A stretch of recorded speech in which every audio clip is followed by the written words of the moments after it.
Apakah melarang untuk duduk bermajlis atau mendengarkan ahlul bid'ah termasuk ciri-ciri hizbiyah?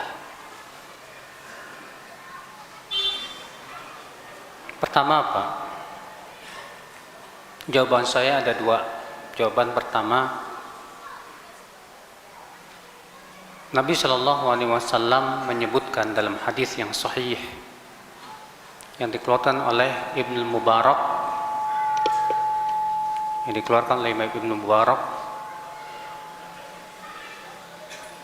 bahwa Rasulullah SAW bersabda, "Inna min asyratis sa'ah an yultamasal ilmu indal asagir." Di antara tanda hari kiamat, ilmu diambil dari al-asagir. Kata Rasulullah SAW, di antara tanda hari kiamat, ilmu diambil dari siapa, Mas? Ilmu diambil dari siapa? Ya, kata Rasulullah tadi apa? Di antara tanda hari kiamat, ilmu diambil dari siapa? Al-asagir. Siapa al-asagir? Abdullah bin Mubarak menafsirkan maknanya apa. Kata beliau, al-asagir hum ahlul bid'ah. Al-asagir adalah ahli bid'ah. Lihat, Rasulullah mengatakan di antara tanda hari kiamat, ilmu diambil dari al-asagir. Siapa al-asagir tadi? Ahlul bid'ah. Dan para ulama melarang, Pak, sepakat semuanya tanpa ada perselisihan. Tidak boleh kita menuntut ilmu dari ahli bid'ah. Mungkin ada orang bertanya begini, Ustadz, bukankah dahulu para ulama hadis mengambil dari perawi-perawi Syiah? Ada perawi Khawarij. Bukankah Imam Bukhari juga mengeluarkan perawi Khawarij yang bernama Imran bin Hattan? Demikian pula para ulama meriwayatkan dari perawi Syiah seperti beberapa perawi yang terkenal sebagai Syiah, saya lupa namanya, di antaranya Abdul Razak As-San'ani dan yang lainnya. Jawab. Para ulama meriwayatkan hadis dari mereka karena tujuan untuk menjaga hadis.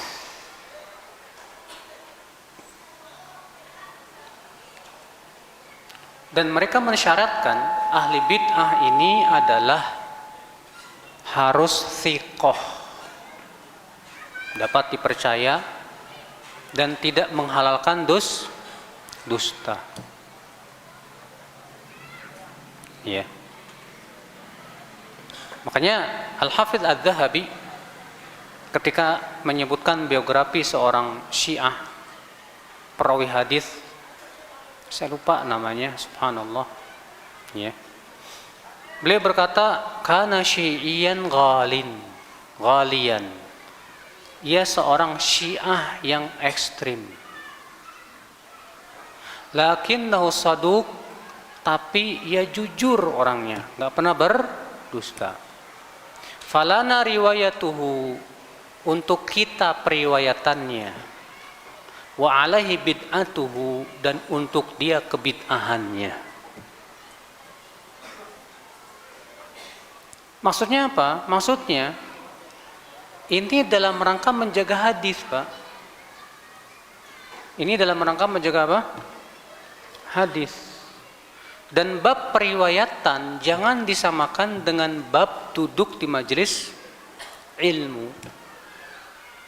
Adapun bab duduk di majelis ilmu dan kita menggali ilmunya dia, maka ini disyaratkan dia harus betul-betul orang yang lurus akidah dan manhajnya.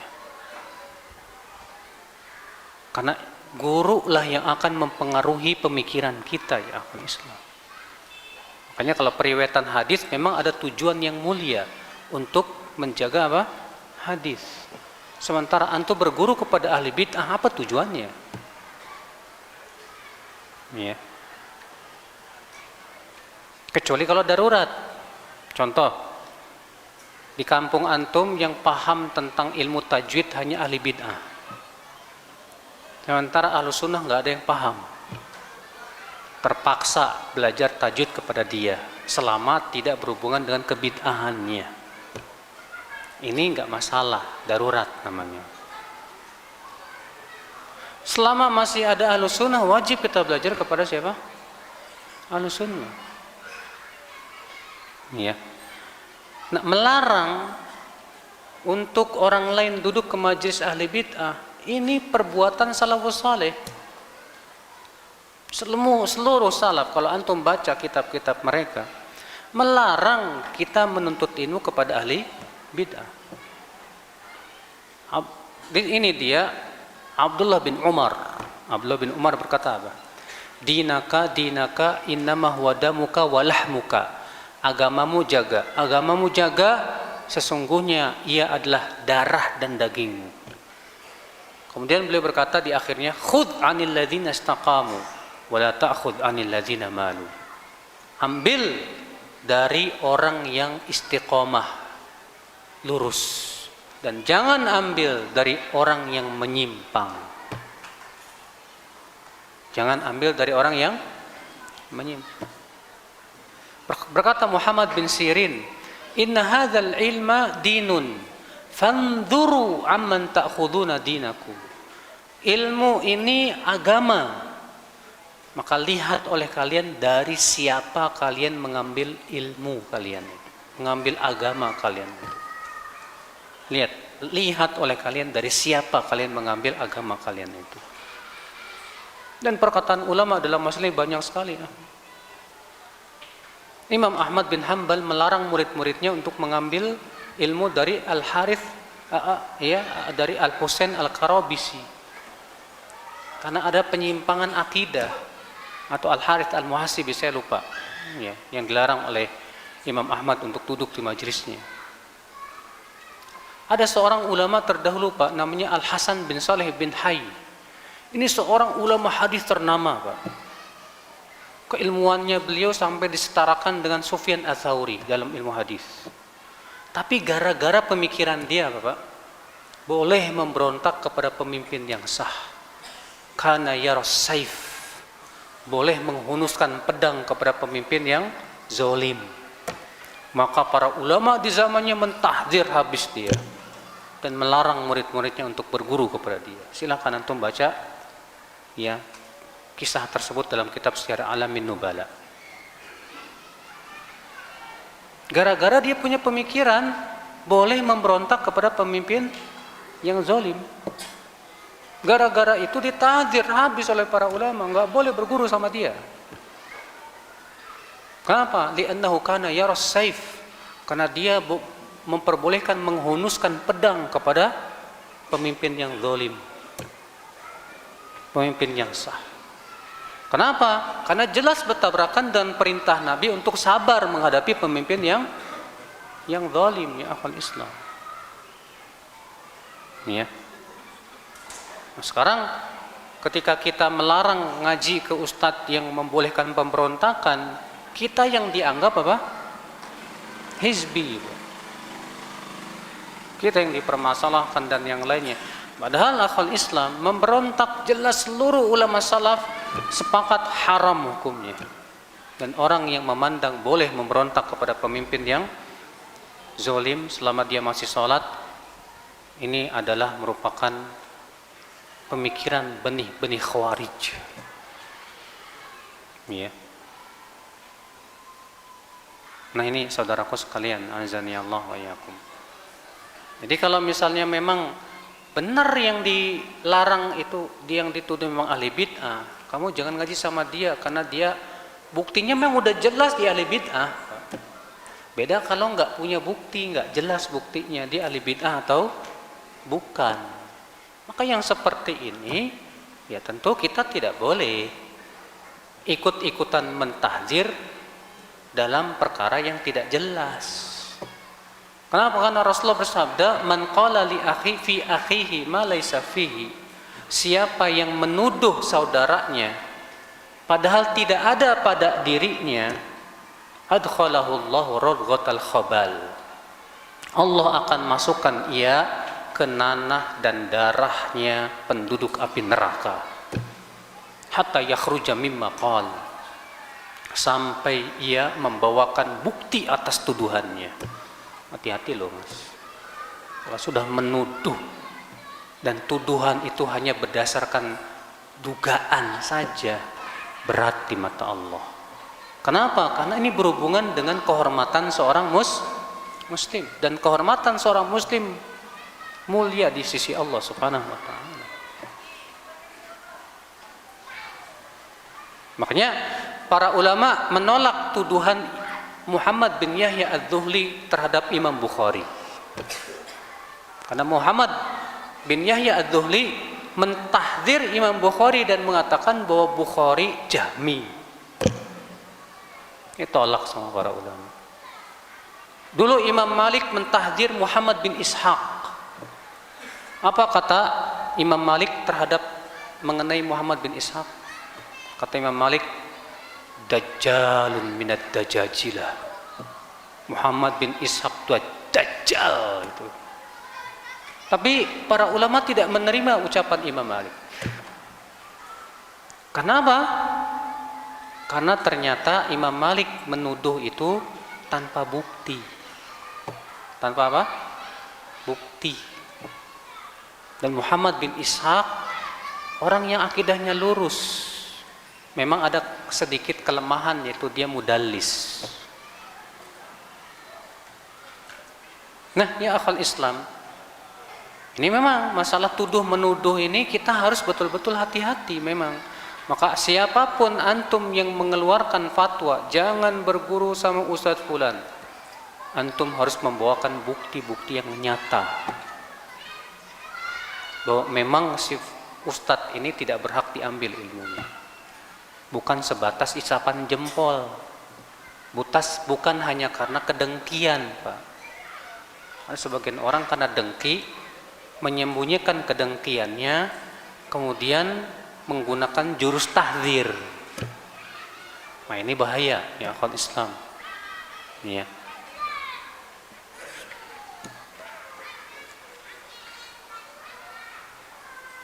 Bolehkah menggunakan dana dari hizbiyah untuk dakwah? Sekali lagi Pak, siapa yang dimaksud dengan hizbiyah ini? Kalau misalnya ada yayasan yang dituduh hizbiyah, tapi yayasan ini memang mengumpulkan dana kaum muslimin untuk pembangunan masjid-masjid. Untuk pembangunan apa? Masjid-masjid. Dananya bukan dana mereka, cuma dananya kaum muslimin. Paham tidak? Kalau mereka menyalurkan dakwah tanpa syarat apa-apa, ini ada amanah dari apa? Muhsinin buat bangun masjid, fadhol. Syaratnya apa mas? Nggak ada syarat apa-apa. Kami cuma menyalurkan saja, silakan. Yang nggak masalah, itu bukan dana mereka. Itu bukan dana mereka, itu dana kaum muslimin. Tapi kalau mereka ngasih syarat, tolong logo kami ditempel di masjid, jangan. Karena sama saja apa? Merekomendasi mereka kalau memang jelas itu hizbiyah. Ya. Akhwat Islam azan ya. Saya pernah ditawari oleh sebuah yayasan yang ditahdzir oleh jamaah tahdzir, Pak. Dia datang ke saya, Ustadz, mau tidak saya bangunkan masjid buat Ustadz? Syaratnya apa, Pak? Syaratnya satu saja, Ustadz. Apa? Harus di atas manhaj salaf. Syarat kayak gini kan benar kan? nggak masalah. Oke, nggak masalah. Syarat apa lagi Pak? Syaratnya logo kami ditempel. Tak dulu, kata saya. Soalnya saya mau bangun masjid besar, dananya 4 miliar, ente cuma ngasih cuma 700 juta, terus logo ente disimpan, enak ente, nah bilang. Nanti ente laporan ke mana-mana, kami dengan 700 juta udah bisa bangun masjid yang besar. Gak bener ente nanti. Kalau seperti ini baru Pak, kita hati-hati. Tapi kalau murni dia syaratnya satu Pak, hanya di atas manhaj salaf, oh benar syarat benar ini. Ya. Nah ini ya akhi, maka dilihat ya. Kemudian ada nggak intervensi dia ke kita? Gara-gara dia ngasih bantuan kemudian diintervensi? Jangan. Tapi kalau memang murni ini hanya sebatas menyalurkan amanah saja. Ini amanah dari muhsinin, ini uang bukan dari kami, tapi dari muhsinin. Silakan bangunkan masjid tanpa ada syarat apa-apa. Iya. Silakan aja, karena itu dana bukan dana mereka. Itu dana kaum muslimin. Iya. Pertanyaan terakhir. Panjang amat ya.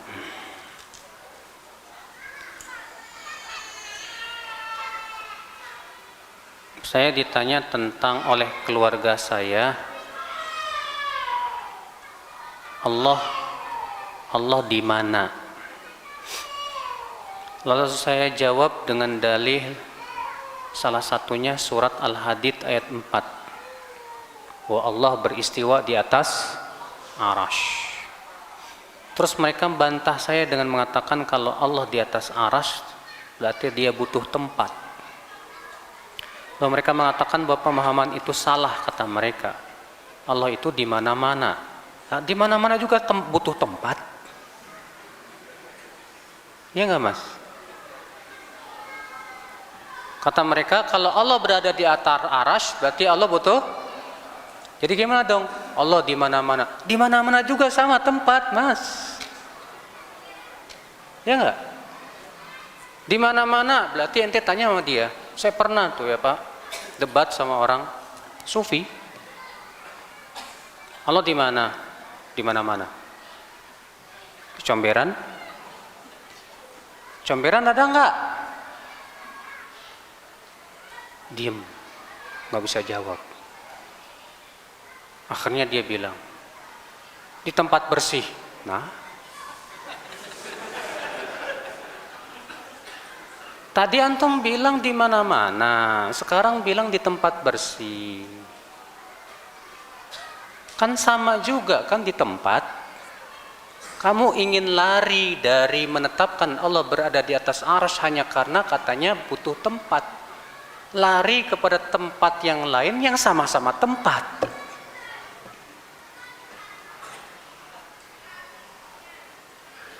Akhirnya apa coba?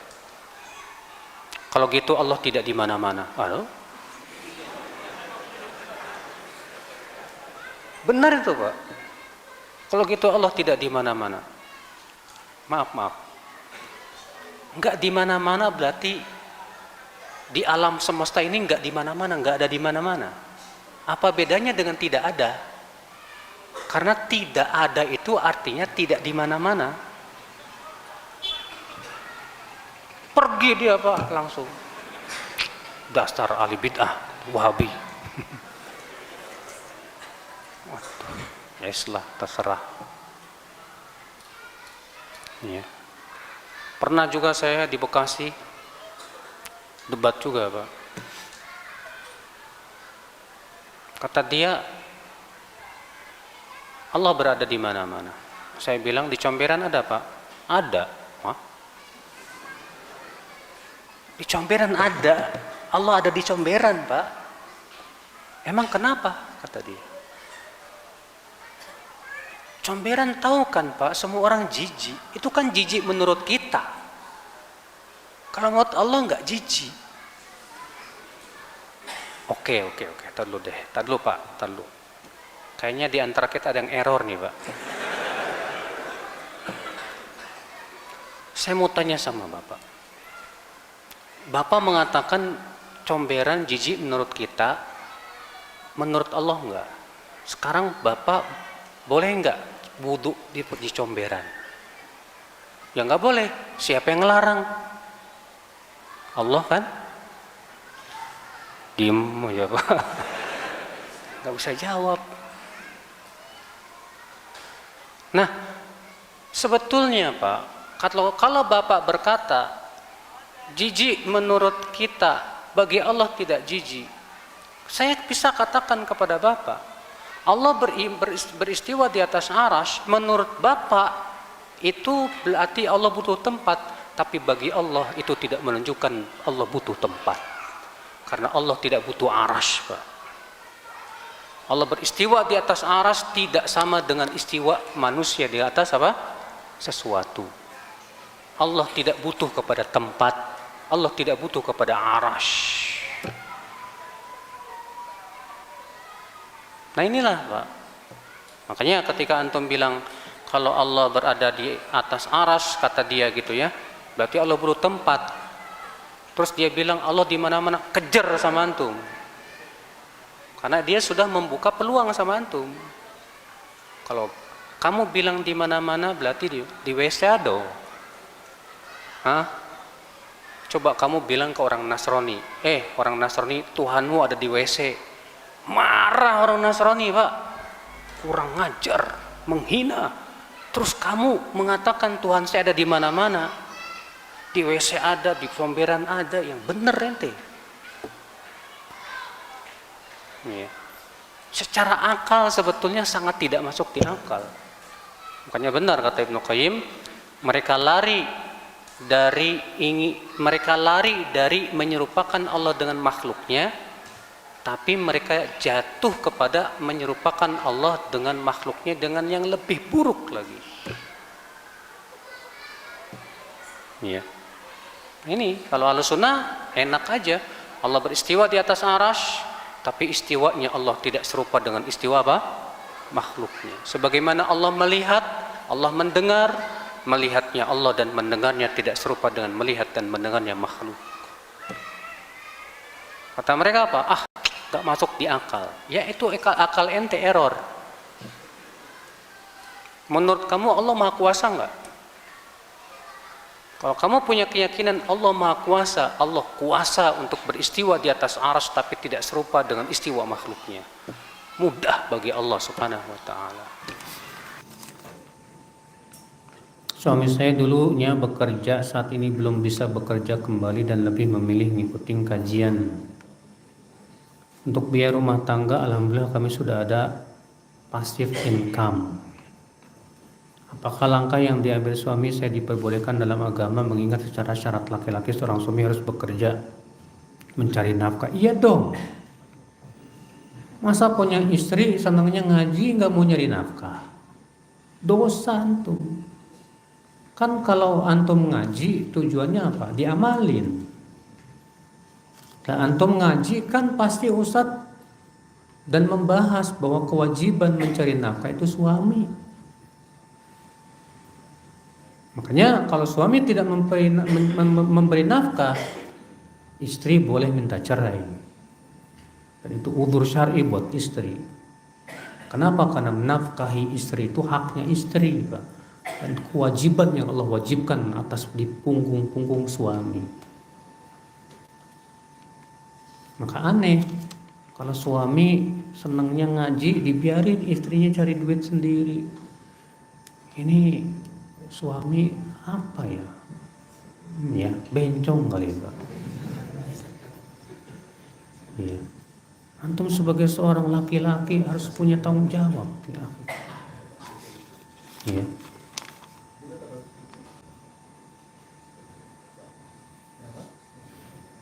Saat ini kan banyak ustadz-ustadz sunnah dan saya dengar kajian dari beberapa ustadz sunnah, tapi beriring jalannya waktu saya lebih condong kepada satu ustadz yang memang penyampaiannya baik. Boleh nggak Ustadz? Sebatas antum senang sama salah seorang Ustadz, iya, karena misalnya dia mudah dipahami dan yang lainnya, boleh. Tapi jangan sampai mencegah antum untuk ngaji ke Ustadz yang lain. Kalau antum, saya mau ngaji sama Ustadz ini aja, nggak mau yang lain. Akhi, kalau antum caranya seperti itu, yang dikhawatirkan pertama, antum akan fanatik buta sama Ustadz itu. Yang kedua, yang namanya ilmu Ustadz itu terbatas. Tapi kalau antum ngaji kepada semua Ustadz, antum sudah mengumpulkan ilmu mereka pada diri antum. Yang satu Ustadz bisa menguasai ini, tapi dia kurang menguasai salah satu ilmu. Yang satu lagi menguasai. Ketika antum ambil semuanya, cuma masalahnya Pak, di zaman sekarang ini Pak, maaf ya, gaya ngajinya masih gaya konser. Tahu gaya konser Pak? Dulu antum lagi ngefans sama penyanyi itu kan, saya senengnya penyanyi ini nih, mantep nih, ya gaya nyanyinya mantep lah, saya seneng lah gitu. Ke bawah pas haji Pak, wah Ustadz ini retorikanya bagus banget ini, saya senang ini. Akhirnya apa yang terjadi, ngefansnya sama satu Ustadz, yang lainnya ditinggalin. Aduh Pak, jangan Pak. Antum tahu Imam Bukhari gurunya berapa? 1080 guru.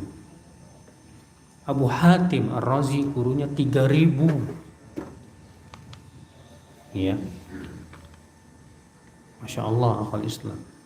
Antum kalau ke Saudi Pak, ngaji ke para ulama-ulama kibar itu, cara nyampainnya nggak kayak ustadz-ustadz di Indonesia. Kalau ustadz Indonesia kan orang Masya Allah gitu kan. Kalau di Saudi datar aja begitu, Bismillahirrahmanirrahim, Alhamdulillah, wassalam. Mungkin antum akan, apaan sih kok caranya, suka saya. Padahal ulama besar, ilmunya luar biasa gitu kan. Iya. Makanya di sini beda Pak. Kalau penuntut ilmu yang sudah cinta ilmu, dia tidak akan melihat gaya retorika, tapi yang dia lihat ilmunya. Tapi kalau penuntut ilmu pemula, biasanya yang dia lihat retorikanya Pak. Ya, maka kalau antum masih senang seorang ustadz hanya karena retorika, saya katakan antum masih pemula, belum sampai cinta kepada ilmu. Ya. Nah, kalau misalnya ada ustadz yang ilmunya luar biasa, tapi gaya penyampaiannya datar gitu, mungkin antum akan mentang, ya, jangan begitu. Boleh antum menyukai seorang ustadz, ngefans sama seorang ustadz, itu sesuatu yang tidak bisa kita pungkiri Pak. Tapi jangan sampai tadi Pak, fanatik buta. Yang kedua, jangan sampai gara-gara itu kita nggak mau ngaji sama ustadz-ustadz yang lain yang kita ketahui juga mereka berilmu. Iya. Naam.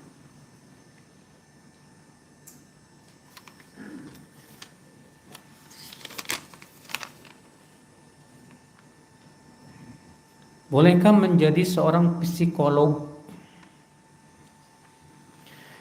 Seorang psikolog wajib belajar ilmu Islam dalam menilai psikologi dan dalam berbicara tentang ilmu psikologi. Jangan sampai psikologi hanya taunya ucapan orang-orang barat doang. Iya.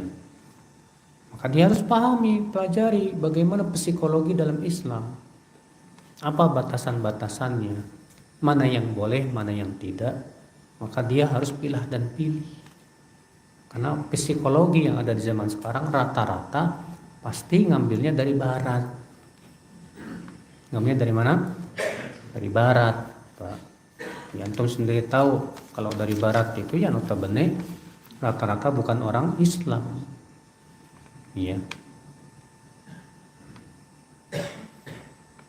Bolehkah kita membuat nama yang bergerak untuk sosial dengan tujuan membantu kaum muslimin dan mengajak kaum muslimin untuk mengenal sunnah? Sudah saya sebutkan seperti ini boleh pada asalnya. Nggak apa-apa. Selama tidak disertai dengan tadi, Pak. Fanatik golongan. Lalu memberikan loyalitas dan permusuhan di atasnya. Ya.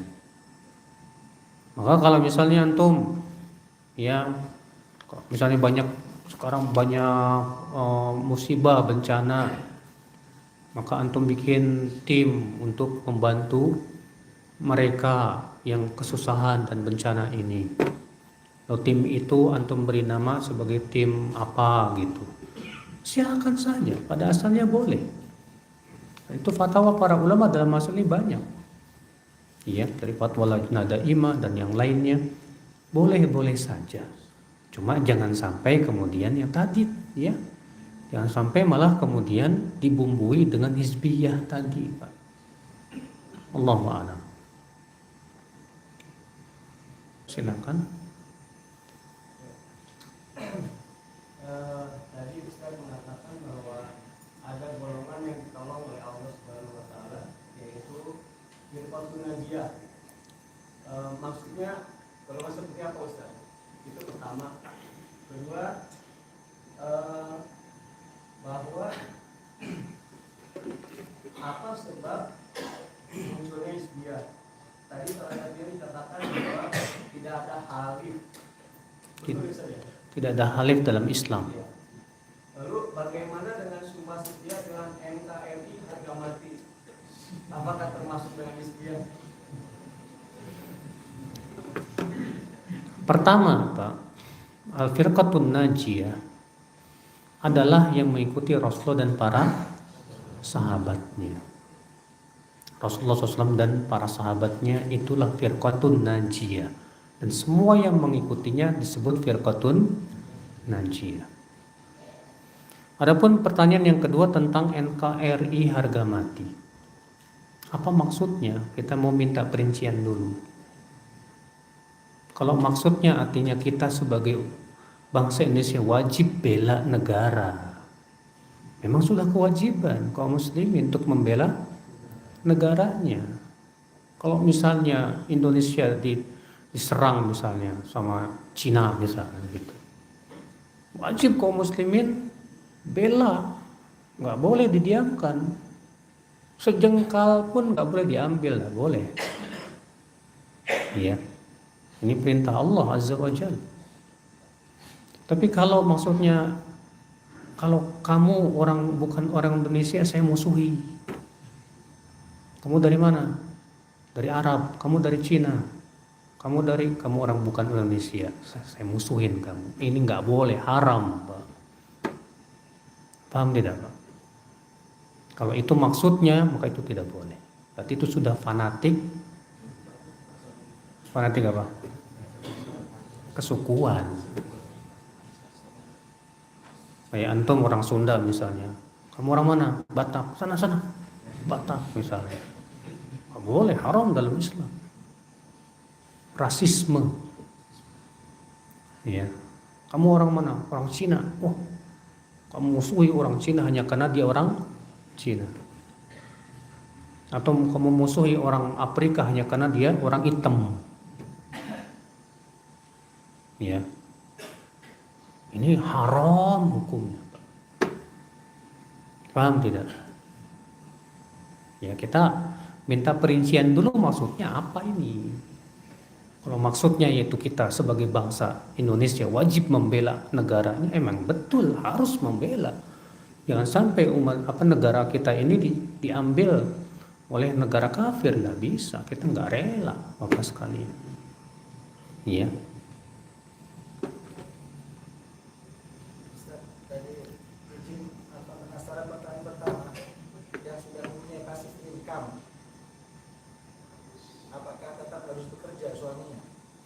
Pasif income itu gimana sih, Pak? Misalnya udah pensiunan, dia dapat pensiunan dari pensiun itu cukup untuk kehidupan sehari-hari. Ya kalau memang sudah ada yang mencukupi seperti itu, dana pensiunan, itu sama dengan dia memberi nafkah. Artinya dia sudah ada gaji tiap bulan datang sendiri walaupun dia nggak bekerja, alhamdulillah ada terus.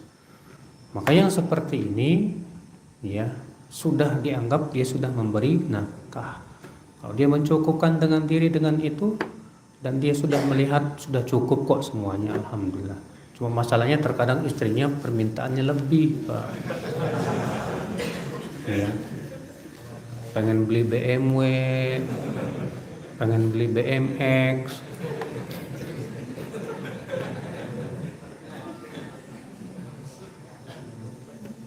Iya. Iya.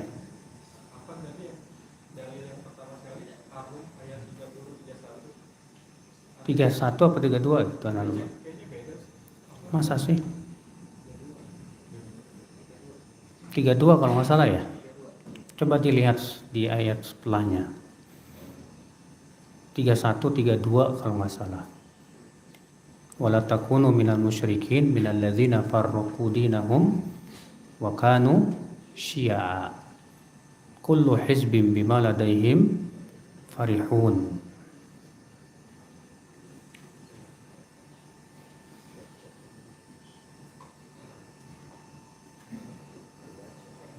Ada 31 32, Pak. Bukan 30 31. 31 32.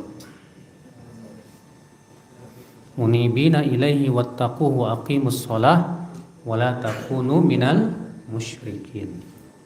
Minal ladzina farraqu dinahum wa kanu syi'a. Kullu hizbin bima ladaihim farihun. Ya.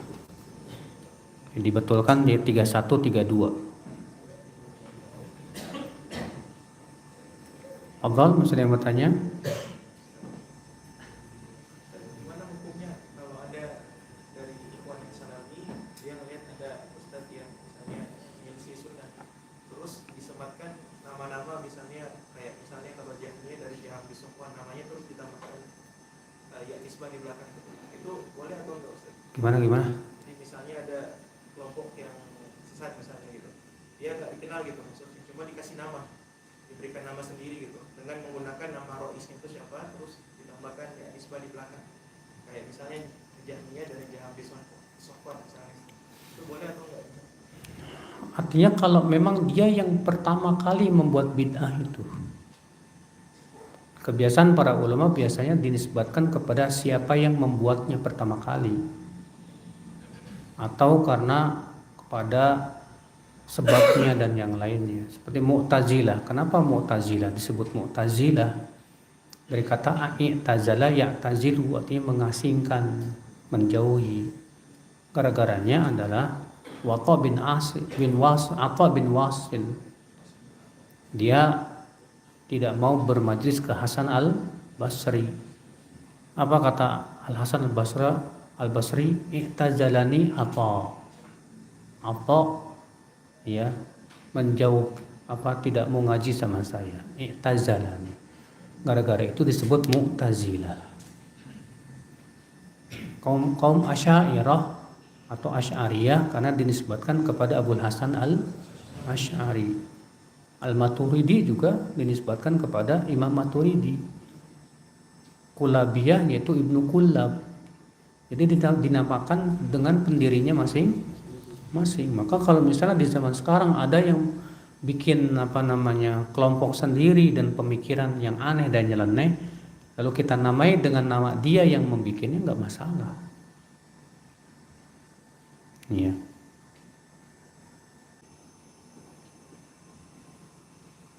Masih ada yang bertanya? Silakan.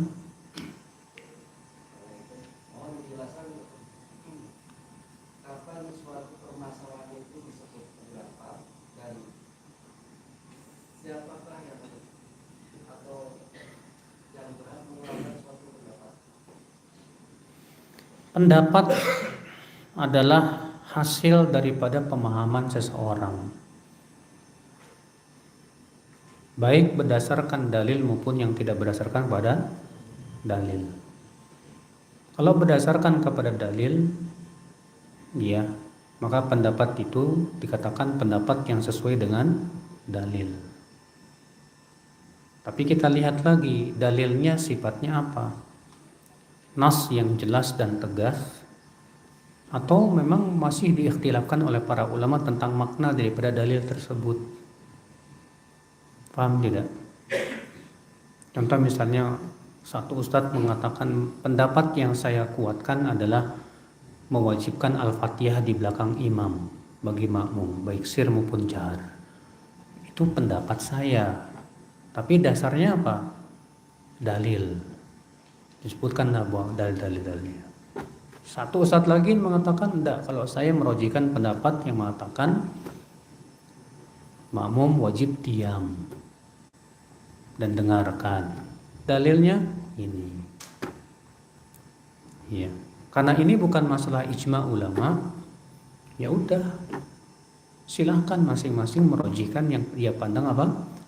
Kuat, dan tidak boleh memaksakan pendapatnya harus diterima sama temannya. Paham tidak, Pak? Siapa yang boleh berpendapat dalam masalah agama? Yaitu orang yang punya ilmu yang mencukupi. Adapun orang awam, kewajiban dia ikut aja fatwa ustadz. Kewajiban awam adalah bertanya. Allah berfirman, fas'alu ahla dzikri in kuntum la ta'lamun. Tanya ahlinya jika kamu tidak.